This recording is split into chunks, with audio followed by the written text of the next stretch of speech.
وَلْتَكُنْ مِنْكُمْ أُمَّةٌ يَدْعُونَ إِلَى الْخَيْرِ وَيَأْمُرُونَ بِالْمَعْرُوفِ وَيَنْهَوْنَ عَنِ الْمُنْكَرِ وَأُولَئِكَ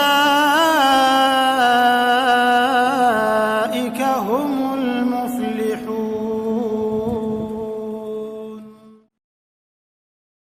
Assalamualaikum warahmatullahi wabarakatuh.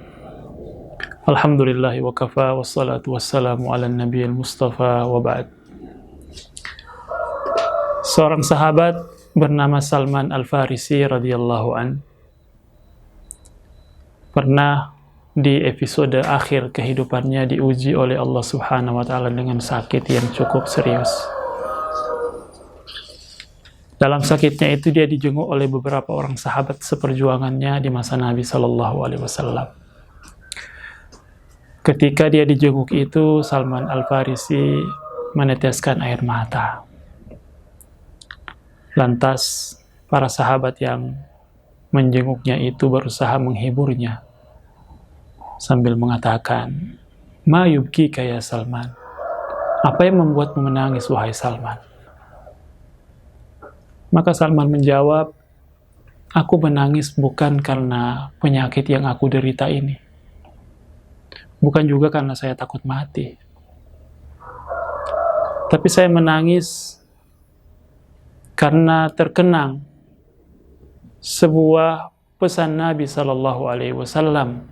Pernah suatu saat kita duduk-duduk bersama Rasulullah Sallallahu Alaihi Wasallam, kemudian waktu itu Rasulullah memberikan kepada kita sebuah wasiat.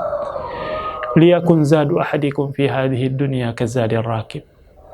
Hendaklah bekal salah seorang di antara kalian di dunia ini seperti bekalnya seorang musafir. Nabi Shallallahu Alaihi Wasallam waktu itu memesankan kepada kita untuk hidup di dunia ini seperti seorang musafir. Bagaimana falsafah hidup seorang musafir itu? Kalau kita tinggal di Makassar, ada keperluan ke Jakarta, yang pertama yang kita lakukan adalah bahwa kita membawa bekal secukupnya, tidak membawa seluruh pakaian kita, tidak membawa seluruh harta kita dalam perjalanan itu. Supaya dalam perjalanan itu kita tidak berat, tidak terbebani. Ya. Kemudian yang kedua, seorang musafir itu ketika dia berada di tujuannya, dia selalu merasa bahwa ini bukan tempatku. Saya mau pulang ke kampung halamanku. Saya ke sini cuma sekedar menunaikan keperluan saya dan setelah itu saya akan kembali. Begitulah falsafah hidup seorang musafir. Salman Al-Farisi radhiyallahu an mengatakan, saya tidak mendapati diriku kecuali telah melanggar pesan Nabi sallallahu alaihi wasallam ini. Dan tidak lama setelah itu Salman Al-Farisi dipanggil oleh Allah Subhanahu wa taala. Setelah jenazahnya diselenggarakan, sahabat-sahabatnya itu kembali ke rumah Salman. Memeriksa rumahnya, rumahnya sangat sederhana. Tidak ada juga perabot yang mahal di rumah itu.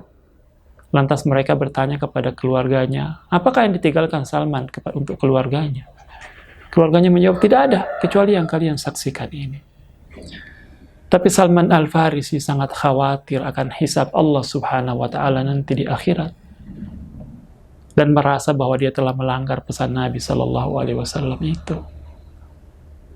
Sahabatku sekalian dicintai Allah Subhanahu wa taala, mungkin muncul pertanyaan dalam diri kita dan benak kita, apakah kita tidak boleh kaya? Apakah kita tidak boleh memiliki harta yang banyak di dunia ini? Maka jawabannya adalah boleh. Ya. Kekayaan itu bahkan dianjurkan. Karena banyak perintah dalam syariat itu yang tidak bisa kita laksanakan kalau kita tidak berharta. Seperti ibadah haji, bersedekah, membantu orang lain, dan seterusnya dan seterusnya. Banyak kebaikan yang tidak bisa kita lakukan apabila kita tidak memiliki materi. Cuma pesannya di sini adalah bahwa bagaimana kita memiliki tujuan yang jelas dalam hidup ini. bahwa apa yang kita miliki dalam hidup ini, apa yang Allah berikan kepada kita dalam kehidupan ini, selalu orientasinya adalah bahwa nikmat Allah itu, materi itu, pekerjaan itu punya kontribusi yang jelas untuk akhirat kita. Itu yang harus menjadi catatan utama kita.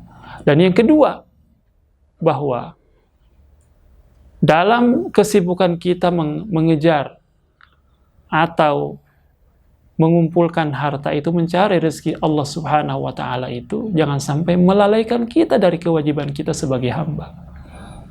Banyak orang dilalaikan dengan kesibukan duniawinya untuk melakukan ibadah salat tepat pada waktunya. Banyak orang yang karena ambisi duniawinya, dia tidak sempat lagi untuk menghadiri majelis-majelis ilmu, untuk mengkaji agama, untuk lebih banyak tilawah, dan seterusnya, dan seterusnya. Jadi pastikan bahwa aktivitas kita itu dalam mencari rezeki Allah Subhanahu wa Ta'ala di dunia ini tidak melalaikan kita dari kewajiban-kewajiban kita sebagai hamba.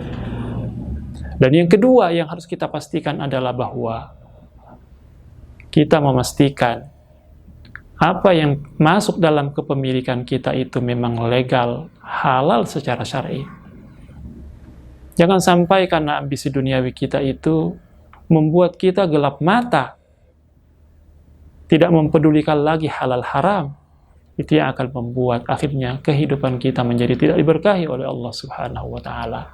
Maka mari saudara sekalian, kita menajamkan orientasi akhirat kita dan menjadikan dunia ini menjadi sarana yang insya Allah bisa menjayakan akhirat kita. Wassalamualaikum warahmatullahi wabarakatuh.